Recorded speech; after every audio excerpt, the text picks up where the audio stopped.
बिस्मिल्लाहिर्रहमानिर्रहीम, अस्सलाम वालेकुम। Welcome to Sabra cooking. और आज मैं आपको बनाना सिखाऊंगी खरबूजे का शेक।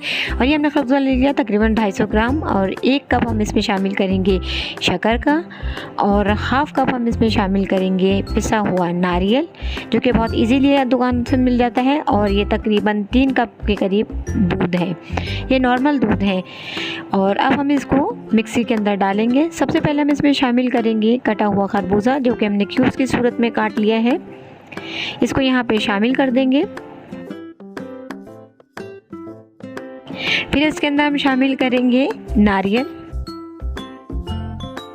और फिर इस पे शामिल करेंगे हम शक्कर, और ये 3 कप इसके अंदर दूध शामिल कर देंगे। ये बिल्कुल रमज़ान स्पेशल रेसिपी है। आप इसे रमज़ानों में बनाएं, पिएं। यकीन कीजिए, आप इसको पिएंगे तो आपकी तवानाई जो है रोज़ों में बिल्कुल बहाल हो जाएगी, बिल्कुल तरोताज़ा और तवाना हो जाएंगे। आप इसे ट्राई ज़रूर कीजिएगा।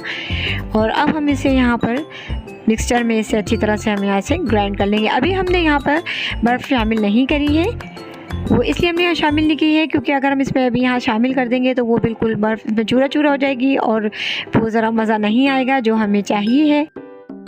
अब यहाँ हम शामिल करेंगे बर्फ़ के क्यूब्स, या आप बर्फ़ ले लीजिए, उससे तोड़ के छोटे छोटे टुकड़े कर लीजिए और इसे यहाँ शामिल कर दीजिए। और हम दोबारा से 1 आध सेकंड के लिए हम इसे ब्लेंड करेंगे।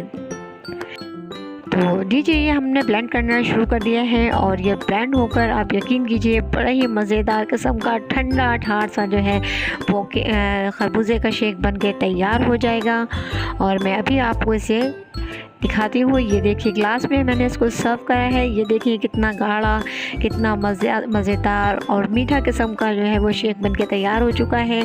आप इसे ज़रूर ट्राई कीजिएगा, ये इंतहाई शानदार है। मेरी रेसिपी अगर आपको पसंद आए तो प्लीज़ से लाइक, शेयर और सब्सक्राइब करना ना भूलिएगा। मेरी रेसिपी देखने का आप लोगों का बहुत शुक्रिया।